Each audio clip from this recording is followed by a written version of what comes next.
Welcome to the RNA Outdoors podcast, fueled by Ripcord Arrow Rest and First Light Hunting Apparel. At RNA, we are public land DIY conservationists that love to share our passion for the outdoors.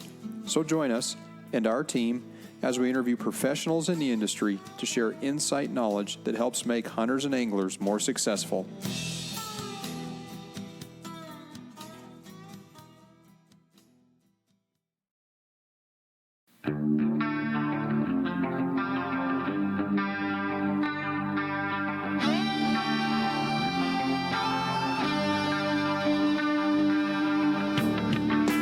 Hey listeners, subscribers, and fellow outdoorsmen and women.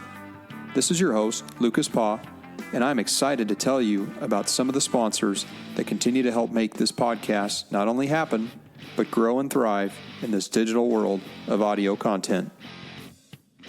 This podcast is brought to you by Ripcord Arrow Rest, the bow hunter's #1 fall-away rest on the market. Ripcord is known for 100% full-time arrow containment and their patented drop-dead brake system that eliminates launcher bounce back. Best of all, Ripcord is backed by their rock-solid guarantee.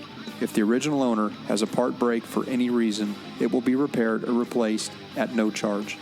And did I mention, Ripcord is located in southwest Montana, where all their products are made with pride in America. Check them out at ripcordarrowrest.com and on their social media feeds. This podcast is brought to you by First Light Clothing and Hunting Apparel. Born in the Rockies in central Idaho, First Light's mission is to create simple, yet proven, versatile gear that provides comfort and performance in any situation while working to promote the pursuit of ethical hunting and stewardship. I recently joined the First Light Pro staff team and have continued to be impressed year after year in their innovations in engineering of merino wool fabrics. 10 years ago, they started putting out wool fabrics with camo patterns, and immediately this changed the game. Since then, they offer multiple layering systems and kits in various proprietary patterns and continue to raise the bar with their competition. Find them online at firstlight.com or under their social media feeds. Go farther, stay longer.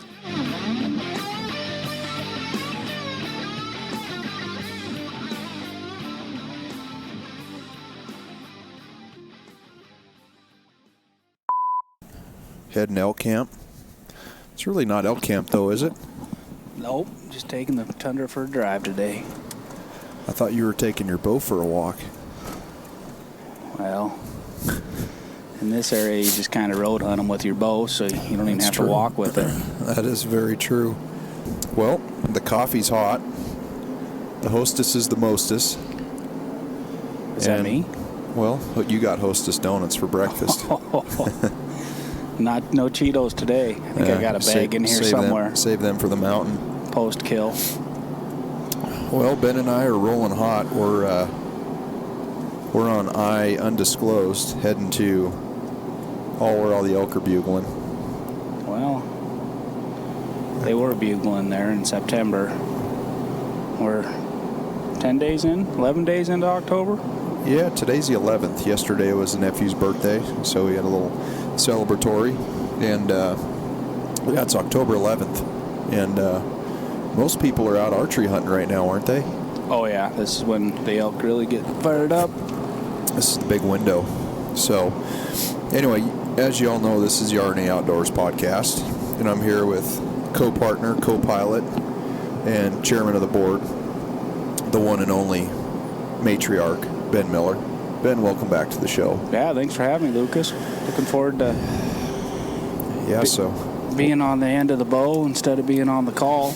So Ben and I have been doing what we do best, and that's been chasing elk. And it's been a little bit of a chase, then it was a little bit of a harvest, and then we went on a chase again and got into elk every day, and we'll kind of recap some of that.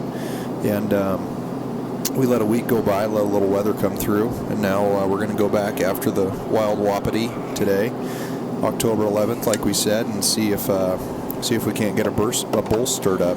I think it's possible. I really do. I don't know what the odds are, but you're taking me to your secret spot. So you told me you were going to blindfold me and then let me out of the truck and then bugle, right? That's the plan? Yeah, you just drive up to this point, you bugle, and hopefully the elk are below us and we can make a plan on them. Kind of sneak in from the side. The wind will be blowing down, so they cross that road or have been crossing that road every day. Harvested one bull out of there earlier in the season, so. Nice. Yeah, so just a little quick recap. So I shot up here on October 1st and got up to Dillon, did the old straight drive-through, couple-hour nap out of St. George area. I think I was actually in Beaver, which great little town there where Phone Scope comes out of. And anyway, got up to Dillon and caught up with the boys, and we went and did a little evening hunt. Didn't really get into any elk, but did see some incredible deer. Actually, we did get into elk. We got into about 400 head of elk, but they were on private property. And anyway, got a hold of Ben and just kind of figuring out kind of what we were going to do game plan wise. And anyway, the next day you had to work, so I went out and got a little hunting in myself, got into some elk in the morning, and just kind of had that feeling like, well, I could probably get in. It was a decent little 5x6 and thinking I could have probably got in on them, and I got within probably a couple hundred yards, but just was kind of wanting to save the tag and see what I had, what else I had out there, and so I let that bull walk and ended up going back and helping some friends, the Willies, Walt and Cindy. Great family, great group of folks. They got some property in the Big Hole there. Got to spend some time with Walt, and just really how Walt's a wealth of knowledge. I know you've interacted with him a little bit, Ben, out on the ranch there, but man, the guy's hunted all over the world, and just a good resource. So anyway, went out and did an evening hunt and bumped another bull, and just saw a ton of sign and kind of realized the spot I was in is probably a spot I need to be in first, second week of September next year. So kind of making a mental note of that, and may go back in there the following year, 2020, and see if we can't turn up a bigger bull. But anyway, so after that, shot over to the cabin, and I think I called you, and I think your first words to me were, it wasn't even hello, it was, you'll never believe what happened to me tonight. It was so quite an evening. I think you might have to explain exactly what that meant. Well, I took off, got out of Pinesdale a little late, and I had time to get into Polaris for an evening hunt, and opened the back door, headed out, and on elk immediately. They were actually bugling from the garage. You could hear them bugling, standing outside. I was slamming the doors, doing all that good stuff. Typical, lock the truck and it beeps. Yep, all that. Lock the truck, set off the alarm, and then the elk answer. I don't know why it works that way. It just seems to learn that from my father. Dropped in on these bulls. There was anywhere from 4 to 6. Yeah. After we hunted them for a few days, we figured out how many there was. But I was trying to get my father-in-law to go, and he's just was a little too busy, so he got down in there and was videoing a couple spikes. The herd got ahead of me. I don't know how I let that happen. They just were pushing down, videoing a couple spikes. Next thing you know, a little raghorn showed up in the screen, and I thought I better put the video camera down and put my bow up. Yeah. Gave her my best Hail Mary, and unfortunately it came up a little short. Long walk back to the truck, and was excited to hear what Lucas had down over on the Willie place. I knew we could be back in there on those elk. I've hunted them a few previous years, pretty much had them patterned, knew where they were going to bed, and figured if I could talk Lucas into staying in there and going hunting with me in the morning, I thought we'd find a little bit of success. Yeah. So I showed up at the cabin, and you started kind of giving me the story, which you just talked through, and old 50 was standing there at 50, and he said, let the Hail Mary happen, and that's elk hunting, though, and part of that is, it's bow hunting, and, if you're a bow hunter, and that's going to happen. You're going to miss, you're going to hit an animal, you might cripple an animal, hopefully you find the animal, but that's just all a part of bow hunting, and I think that's what It's not the most exotic part of it, but it is what it is. So, but anyway, like you said, we had a pretty good idea where those elk were and what they were doing. So we got up the next morning, and you did convince me after cooking me one of those ribeye steaks to hang around. So we got up that morning and pushed in, and again, immediately we drop in and we start hearing bugles, and it's still dark. It's probably 6:15-ish time frame, getting light around about 7:20, 7:30 time frame. So we get in there, and immediately we start hearing bugles, and we kind of took the same route you had taken the previous day, thinking that let's push in there. There's a nice little meadow in there, and see if we can't get a setup and a call. So we drop in there, and we get into that spot, and of course the elk are just screaming. I mean, like you said, there's probably at least 3 to 4 bulls in there. Oh, yeah. From what our recollection was.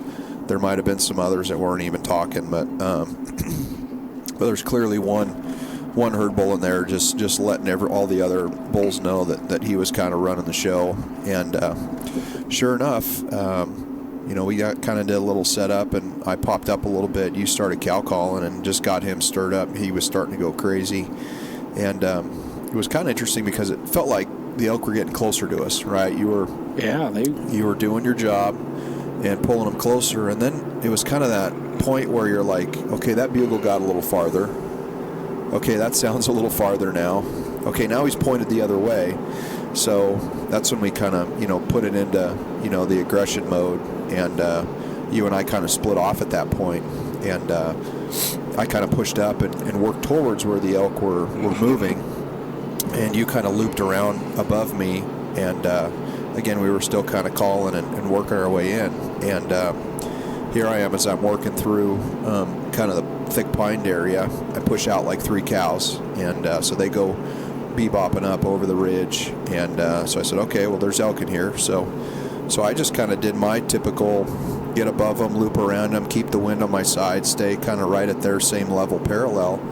And sure enough, as I pop up just over this little bluff, there's about 6 or 7 cows just slow feeding, so playing up.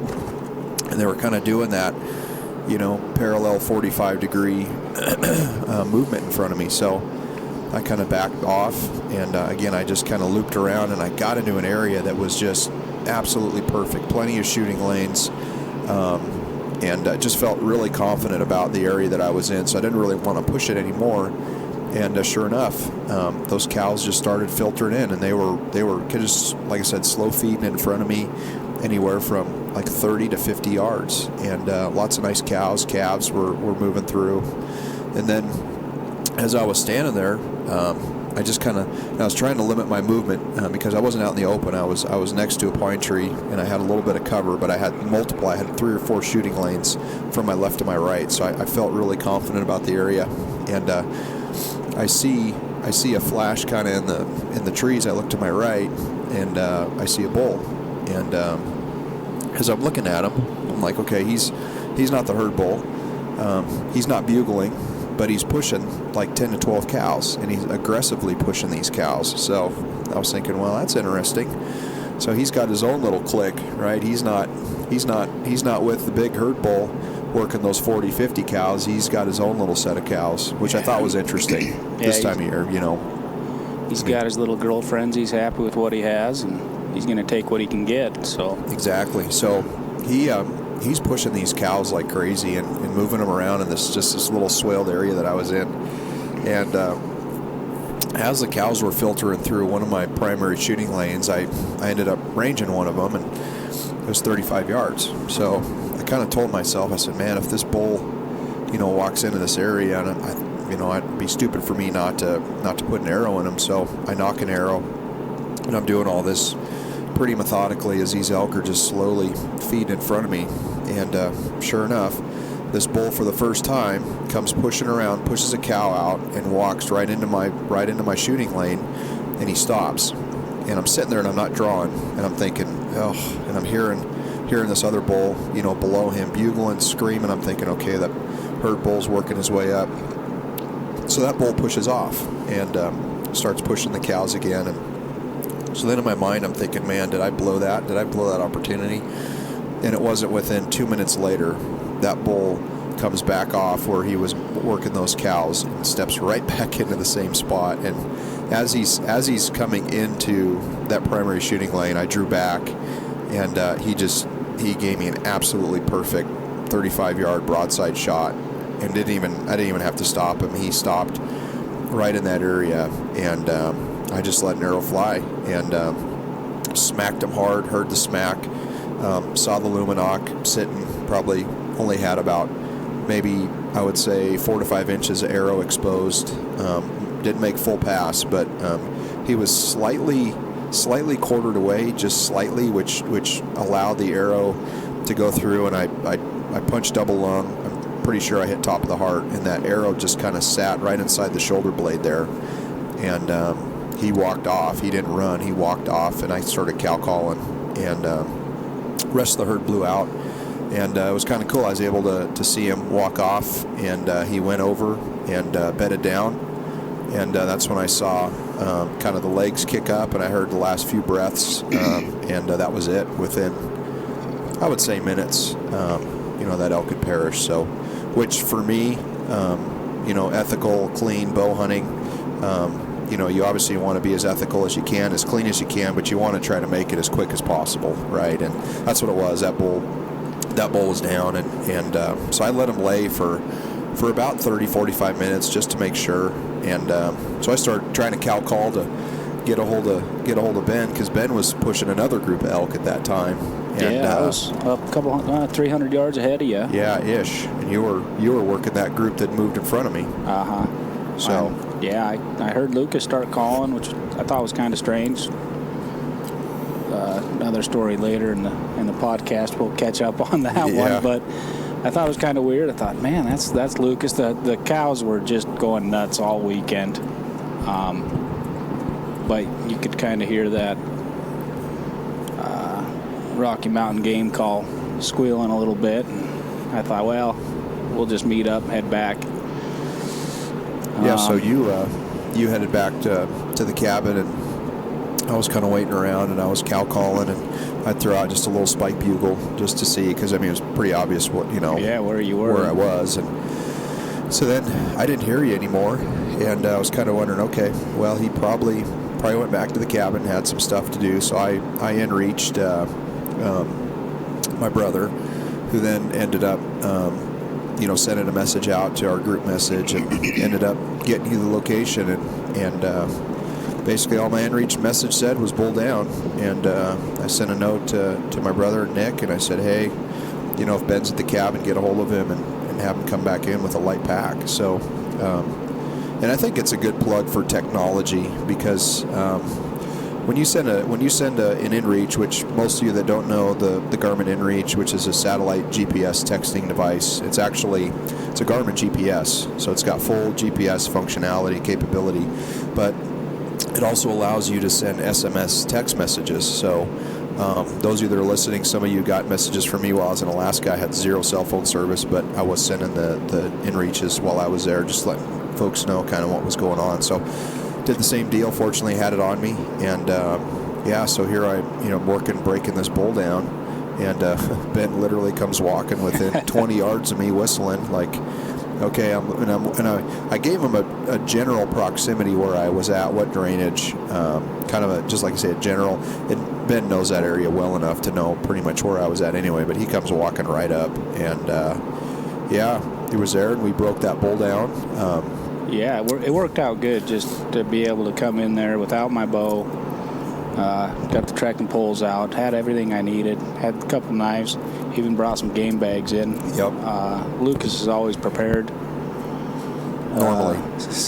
Somehow he did not have game bags, so I saved the day for once. Yeah, you did. Probably the last time.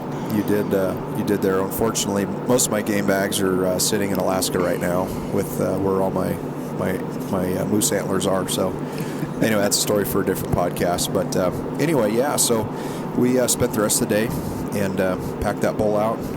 How many miles did we do? I did 12. I was trying to get a half marathon in there, but almost got 13.1. So I got around 10 or 11 miles, I think, that day. So we packed the whole bull out and got him back and got him strung up back at the cabin, which was nice because the temperatures were getting down in the 30s at night, so it was nice and cool.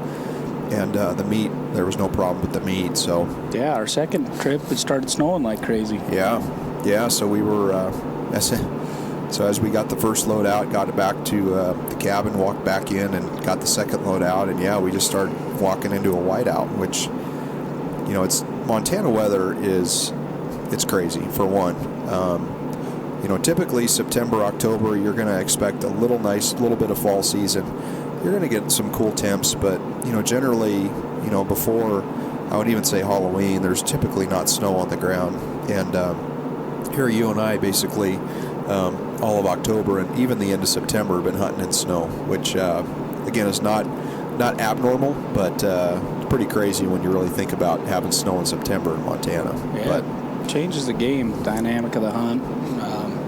Obviously, it's a quiet sport, so squeaky snow can kill you. Yeah, and that snow, after it had dropped, you get a couple days of sunlight on it, it starts to get, pretty crackly and pretty loud to walk in. So it presents a different challenge when you're in the elk woods, especially, when you're trying to get a bull down. So anyway, we got the bull packed out. We took a little breather and kind of looked at you and said, I think we'd be an idiot not going back in there tonight, the way those elk are screaming. And, I was flat wore out at that time, you were too. At that point like, what, let's kick our feet up, let's make dinner. Watch some football. Let's watch some football. I think it was Saturday night or something. College football, and let's get everything kind of cleaned up and organized. And so I think I sat there and looked at you, and you kind of thought about that, and you looked at me, and you're like, let's go elk hunting. It didn't take long to talk me into it. So we threw our gear back on, and light packs went back in, and almost like clockwork. We go back into that similar area, and sure enough, elk are bugling, the bulls are bugling, the cows are talking, and we kind of did the same thing. We stayed in the same area. This time I stayed back and was calling a little bit, trying to pull those elk off that burn ridge that we'd had quite a bit of success turning up elk on. And I know we split up. You kind of went up in front of me and kind of pushed up, and I'm not sure exactly what was going on, but that bull, he was screaming. And then he had the other bulls, and 50 was in there. They were all just bugling like crazy. Yeah, they were working their way down, and the night before it was the night before I missed that one, and they were doing the same thing, just kind of hanging up a little. I don't know.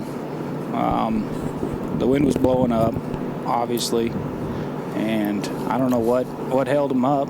Yeah. But you were working that cow call. They were responding like crazy. Yeah, they were, and it's the hard part about hunting elk later in the season is these bigger bulls have their harem of cows, and for you to sit there and squeak your little cow call and be that one little cow versus his 40, he's probably not going to leave his group of cows to come and try to breed you. Now, that's not to say that you're not going to pull a smaller bull off, which was part of our strategy, thinking, okay, if the herd bull walks by, we're going to let an arrow fly, but if we can slip one of these smaller 5 or 6 points off, that's clearly an opportunity for us. So so I couldn't break this bull free, so then I started bugling, I started breaking branches, and he didn't like that, and fired him up. And I knew he didn't like that because he bugled. I challenged him back. He bugled right back to me. So that's what I knew. I said, okay, I got his attention. But I think unfortunately, had we had about 30 more minutes of sunlight, I think we would have had an opportunity at those elk. It just, I think we just ran out of light. Yeah, I got a few glimpses, but they just knew something wasn't right down below them. Yeah, and I was, of course, back calling back in this little thicket of pines, and of course I had 2 cows walk by me at literally less than 5 yards, which I don't know. I don't consider myself the elk whisperer, but it seemed like every time I went out this year, it was like I had elk all over me. But anyway, that's a story for another time. But so we went back to the cabin, and we're kind of just thinking about, okay, strategy. It's Saturday. What was it? April. I guess it would have been April 5th, right? The day I shot my bull. So October 5th. Excuse me, October 5th. April 5th is that's a few months away. Yeah. Have some more hot chocolate. Anyway, yeah, so we were thinking about, like I said, we were kind of thinking, what strategy tomorrow, and it was pretty obvious what we were going to do. So got a good night's rest, and called up your buddy there, Mr. Jay Lemon, and Jay came up to the cabin, had a few beers with us, had dinner, and you gave him one of the secret weapons. You might want to explain what that is. Oh yeah, we all have those friends out there that they'll do anything for you. They'll come hunting with you. They're not diehard hunters, but when you need them and you just want an extra guy with you and a call, you always have a spare hoochie mama laying around. So he showed up. He just kind of came up for the celebration of the harvest of the elk, and just a good time, catch up. And I kind of threw out there, hey, let's we're going to go on a quick hunt tomorrow morning. You ought to join us. I got a call for you. And boy, he knows how to run one of them hoochie mamas like no other. Yeah, he's got them smooth thumb finger, and there's no doubt. Yeah, so Sunday morning rolls around, and just, I don't know, it's kind of one of those days. It feels like this morning, like Ben and I are heading to go turn up some elk this morning, but it was kind of one of those days you just felt good. Like you just felt, okay, you've got an idea where the elk are. There's no one else hunting this area, right? And we're on public land, and which is a rarity. I mean, to be honest, there's just not many areas anymore in any state that are not inhabited by hunters, and it's really forced the elk into different areas and pushed them out of their natural habitat. But and I've been saying it for years, this October is a good time. And you have, and you've always told me that. A lot of hunters hang up their bows. Yep. This year, usually we're doing this podcast on September 7th. Correct. Not October 11th. Between the 8th and about the 14th, we're usually talking about elk, but not October 11th. So I was excited. This year was exciting for me. I got to get Lucas out on my October hunts, and I don't think he actually believed me that elk bugled in October until I had to prove it to him. They don't. Yeah. September 30th, I think they shut off. Yeah. So yeah, that's just kind of where we got to be hunting this October. Yeah. And I do think a lot of hunters just give it up, put their bow away, get their rifle out, get it sighted in. Sure. And that's how we have those opportunities late in the season. Elk they're obviously at the end of their rut, but there's still plenty of them out there. Yeah. I mean, and there's truth to these cows going through a second cycle of estrus. So, some of these cows, you got to figure in a group of 20, 30 cows, one bull, he's going to try to breed all of them, but he's probably not going to make it happen on every cow. So if those cows don't hold to, they're going to cycle again. And that cycle, gestation time from the time that, basically from the time that their first cycle hits to their second cycle is within probably that, I think they say like anywhere from like 18 to 28 days. So if they cycle early in September, they're going to cycle again sometime, in October.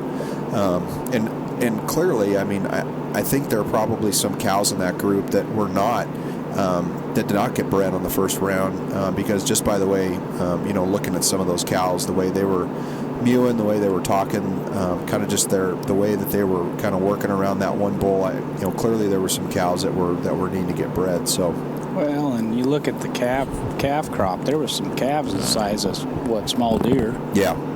So that tells me that obviously they're getting bred a little bit later. Correct. So they're dropping maybe in that June time frame, maybe just a little bit later, and those calves just aren't quite as big as they normally are. But anyway, so Sunday rolls around, and basically the same strategy. We had convinced Lemon that elk don't bugle in October, and we were going to keep that rumor true at that point.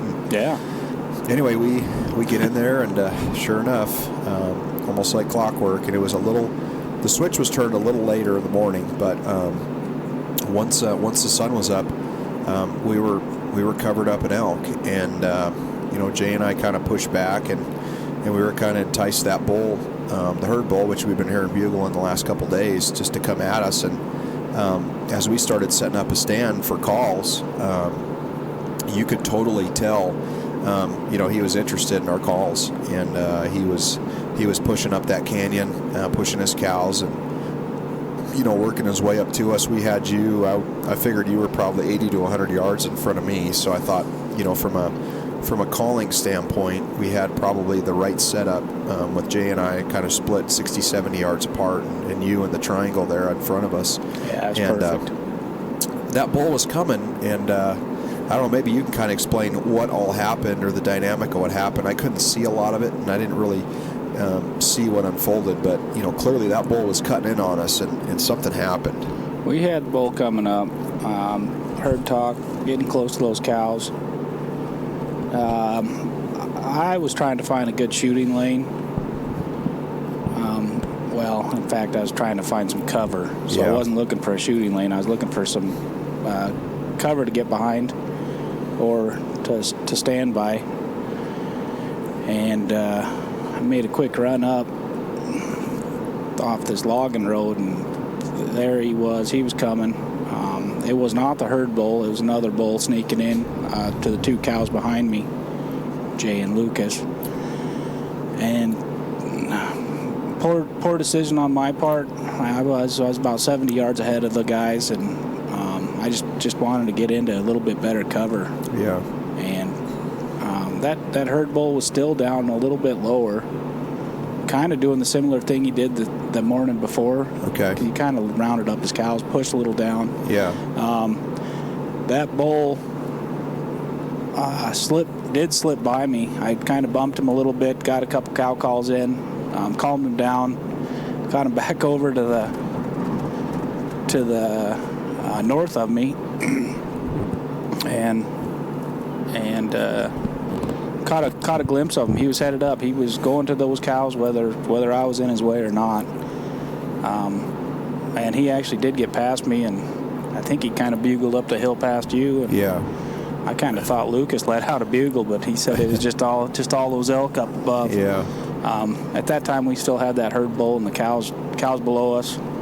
I wanted to regroup, so I ran up, sat down with the boys, and they told me all the elk they had seen that just walked to them. If I just stay with them, I'd probably be a little bit more successful of a hunter. So yeah, there was elk passing behind us. Cows were pushing in front of us. It was, again, just one of those days in the elk woods. You're just like, most people sit here and tell you, man, I haven't seen an elk all year, and here we're just covered up at them. Yeah. Right? At that point, we regrouped. I'll let Lucas kind of lead this one. Yeah, so we basically at that point kind of called the morning hunt. I think we did do one more stand of calls, and it was just typical. I mean, we were into elk. We just didn't have the opportunities that we had first thing in the morning. So we went back, regrouped, and came back that evening, and we went basically did the same thing, same process, and we're in there and started setting up a stand of calls, and nothing was talking. And here it's about 6 o'clock, and the day before we were packing out the elk. It was about 5:15. Old herd bull started squawking. Yep, it was. So we went in early that night. Yeah, so we went early thinking, hey, let's drop in there and see if we can't maybe get in a little deeper, a little farther than we did the night before, and see if we can catch them sooner, so we actually have some light to make it happen. And so we go in there and we're calling, setting up a stand, and we're all just kind of doing a little cow party, squawking all over the place, nothing. Even threw out a bugle or two, locate, nothing. So we're kind of thinking, that's funny. But at the same time, also thinking, okay, so they're all in this herd now knowing that, Johnny isn't around anymore. And they also know that there's been all these cow calls going around that are not within their group. So they're probably getting a little smarter. So we split up. Ben basically starts running the show and says, Lemon, shoot down around the corner, check up that canyon one side. And then he looked at me and he goes, hey, go push up there, and we'll just start calling like crazy and see if something comes in. So we split up, and I kind of pushed up the ridge. I don't know, I'd say maybe a couple 100 yards at most. And wouldn't you know it, as I'm working up, and I actually wanted to try to get to this Forest Service road and then kind of walk that up a little bit. I get maybe 15, 20 yards from that road, and I just tend to look up, and I see white. And And I'm like, okay, what's that? I put my binoculars up. Sure enough, there's a cow elk right there. Unbelievable luck of Lucas Paw. Here it goes. So here's Lemon and Ben just freaking going off with the cow calls, and here I am pinned at 60 to 80 yards on this group of elk. And I'm not calling. I'm just sitting there just watching them. And, so I just sat there for probably 20 minutes. These guys are just screaming and screaming calls, and there's a smaller raghorn walks out, looks over the edge, looking down like, what the heck is that? All these cows are walking over with their heads up.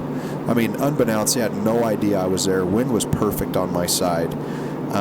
And I'm just sitting there watching about 20 cows feed out off that Forest Service road, and they're just lightly feeding, working their way down to where Ben and Jay were, and literally said completely oblivious to where I was. Yeah, we're pushing about 7 o'clock at that time. Yeah, it was getting later.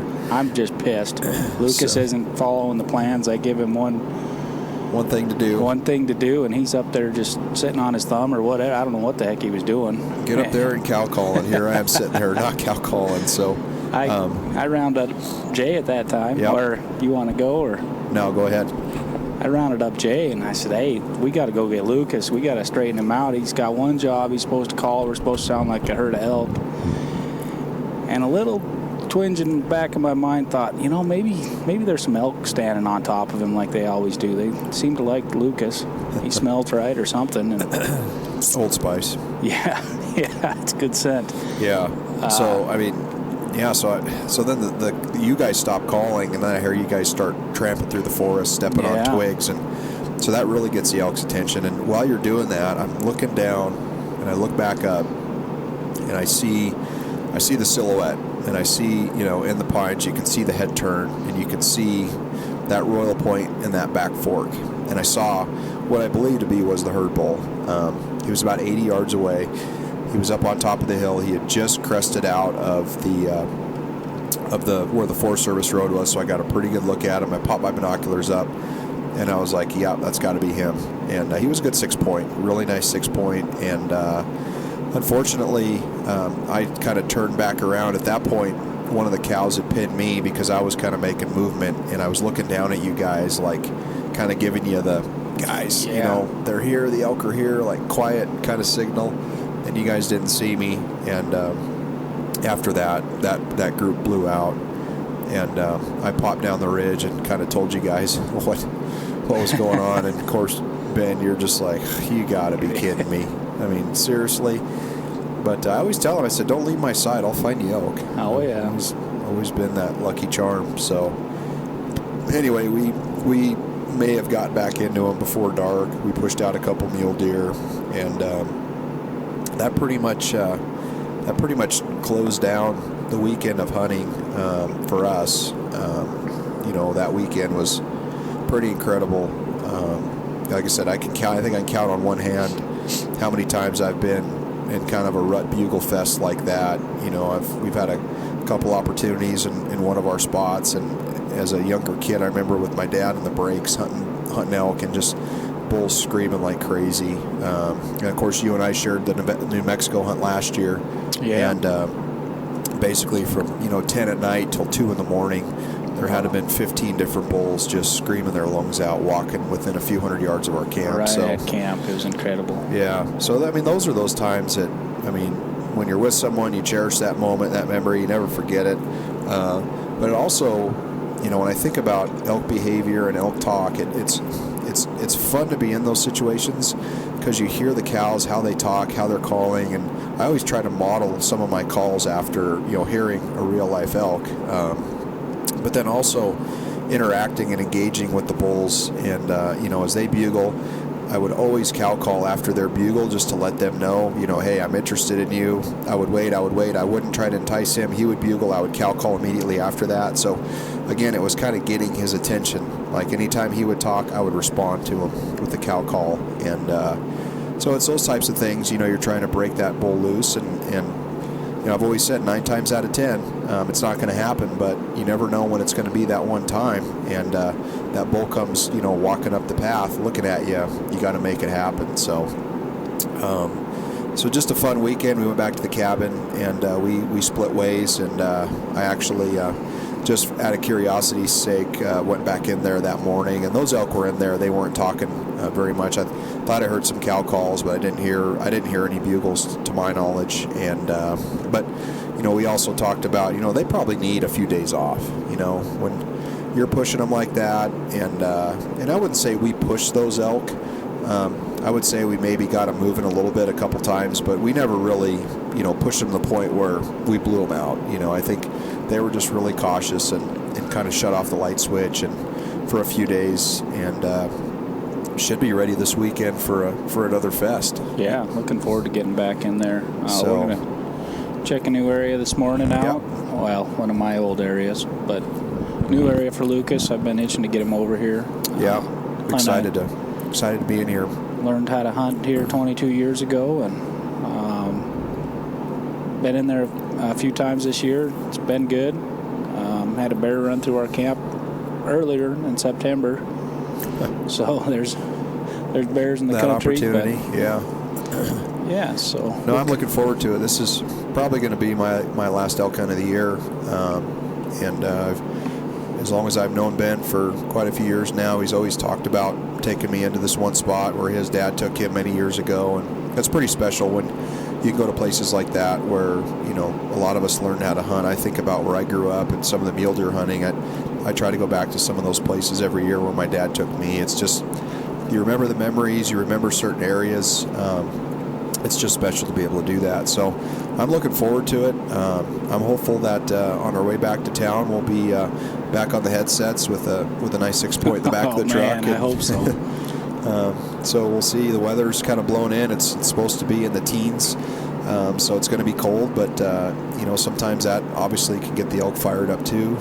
So we'll just kind of see what we turn up and go from there. So, how you feeling? I feel pretty good. Yeah? Yeah, we got the shanks figured out this weekend, so yeah. Got the bow dialed back in. Bow's ready to go. Got my collar behind me. Well, I should be in front of, you should just stand on my I should side. Be behind Lucas. Yeah, I'll go up front, put a bow in my hand. Yeah, wait till the elk walk by him and surprise him. Yeah. And we're grouse season too, so this is big grouse country. Okay. So I'm kind of excited. I want to bring some grouse brack straps home as well. You got a judo on your quiver? Oh, yeah. All right. Yep. Good. All right, well, reporting to you on the freeway here. We're going to be into elk here in about an hour.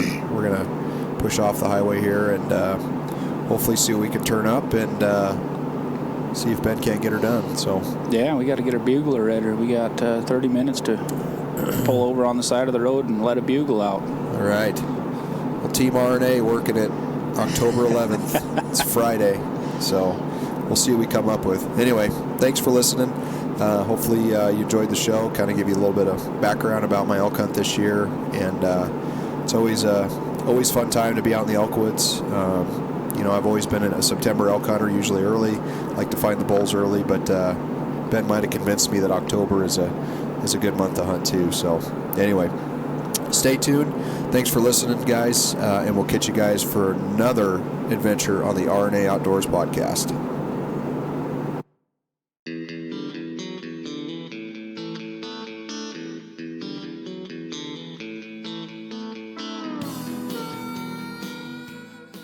Hey everyone, this is Lucas Paw, host of the RNA Outdoors podcast.